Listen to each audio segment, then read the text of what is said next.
La minute du vin. Aujourd'hui, nous allons tranquillement révéler les lourds secrets qui entourent les couleurs du vin. Pourquoi un vin est-il rouge, blanc, rosé ou vert? S'il est vert, c'est que vous êtes daltonien. Première révélation.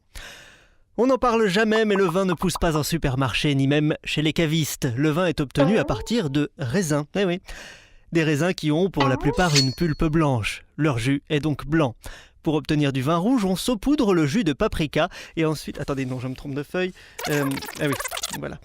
Pour obtenir du vin rouge, donc, on utilise la peau pigmentée des raisins de cépage rouge. Lors de la vinification, on laisse macérer les peaux des raisins noirs dans la cuve de fermentation et hop, le jus devient rouge.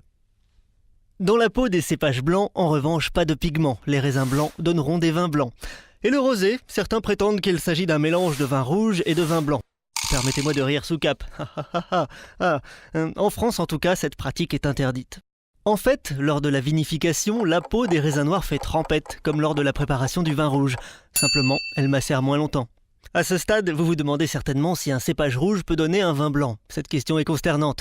Bien sûr que l'on peut, la pulpe du raisin rouge est blanche, donc si l'on ne laisse pas la peau macérer dans le jus, on obtient du vin blanc.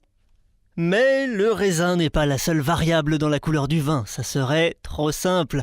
Le cépage, c'est-à-dire la variété de la vigne, influe lui aussi.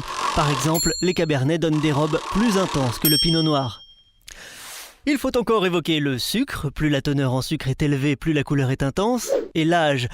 La couleur du vin, comme celle des humains d'ailleurs, évolue au cours des années. Les vins rouges pâlissent tandis que les vins blancs deviennent plus foncés.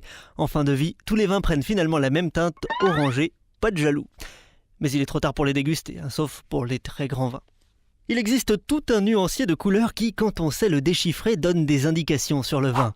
Un vin violacé ou pourpre est très jeune. Un vin rouge-orangé ou grenat a atteint un début de vieillissement. Un vin à cajou est manifestement trop vieux. Un vin bleu est probablement un produit WC qu'il vaut mieux ne pas boire. Et le vin gris de Toul, dans tout ça, il n'est pas gris, mais rose pâle. C'est en fait un vin rosé. Et le pinot gris d'Alsace, un rosé lui aussi? Pas du tout, il est blanc. Allez comprendre. La semaine prochaine, nous chercherons à comprendre pourquoi le vin s'appelle le vin et pas le jblouf, ce qui serait quand même un plus joli mot.